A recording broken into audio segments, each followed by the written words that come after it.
Šiandien iš Limano krypties atkeliauja įdomių naujienų. Čia Ukrainos pajėgos pradėjo didelį mechanizuotą puolimą prieš Rusijos placdarmą į šiaurę nuo Limano.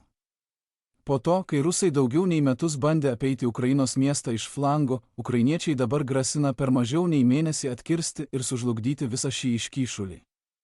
Rusijos nesėkmės šiame sektoriuje priežastis yra ta, kad jį gina Ukrainos 3 armijos korpusas, todėl Ukrainos vadovybė suprato, jog Rusijos placdarmas tapo strategiškai pažeidžiamas ir Ukrainos planas pasikeitė iš paprasto sulaikymo į visišką atkirtimą. Rusijos placdarmas daugiausia aprūpinamas per šiaurinę dalį, kur Žerebets upė siauresnė, tačiau Rusijos logistika vis tiek nuolat patiria Ukrainos artilerijos ir dronų smūgių spaudimą. Be to, rusiška šarvuota technika negali patikimai kirsti upės, o Rusijos artilerijos parama buvo susilpninta dėl nuolatinės Ukrainos žvalgybos ir kontrartilerijos veiksmų. Ukrainos planuotojai nustatė šiuos silpnus taškus ir parengė operaciją skirtą būtent jiems išnaudoti.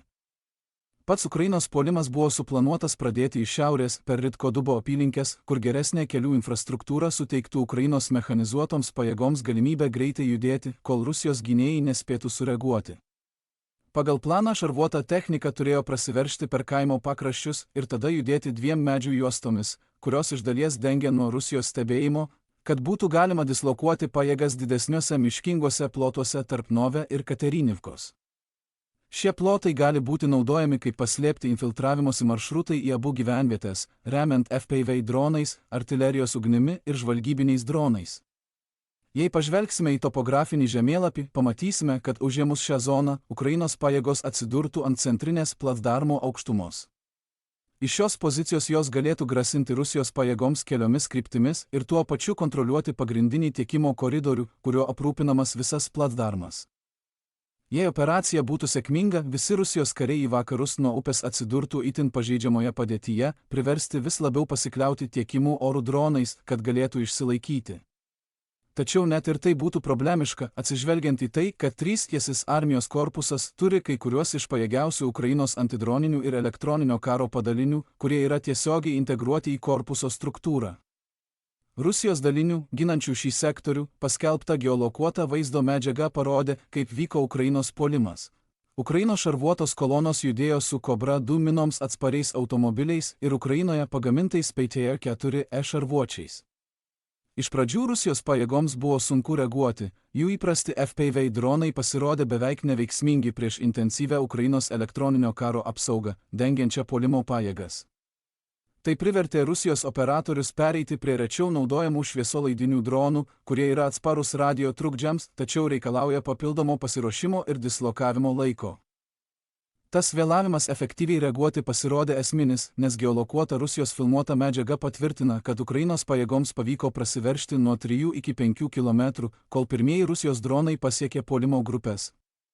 Viename vaizdo įraše matyti, kaip Ukrainos šarvuotis yra pataikomas drono tik tada, kai jau buvo įvykdę savo užduotį ir grįžo link Ukrainos pozicijų, ypač po to, kai sėkmingai išlaipino savo pėstininkus. Papildoma medžiaga rodo, kaip Ukrainos kariai juda per medžių juostas ir įsitvirtina ginčiamoje teritorijoje, kol Rusijos dronai bando juos atakuoti.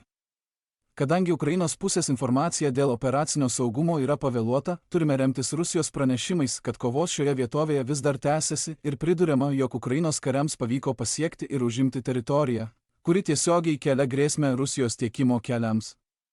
Dėl to placdarmas jau patiria vis didesnių logistinių sunkumų, o izoliuoti Rusijos daliniai greitai gali atsidurti prieš sudėtingą pasirinkimą, trauktis arčiau upės perėjų arba likti vis labiau neįmanomose išlaikyti pozicijose. Vis dėlto oficialūs Rusijos šaltiniai bandė pateikti mūšį visiškai kitaip, teigdami, kad per 30 minučių buvo nukauta 80 Ukrainos karių ir sunaikinta daug vakarietiškos technikos.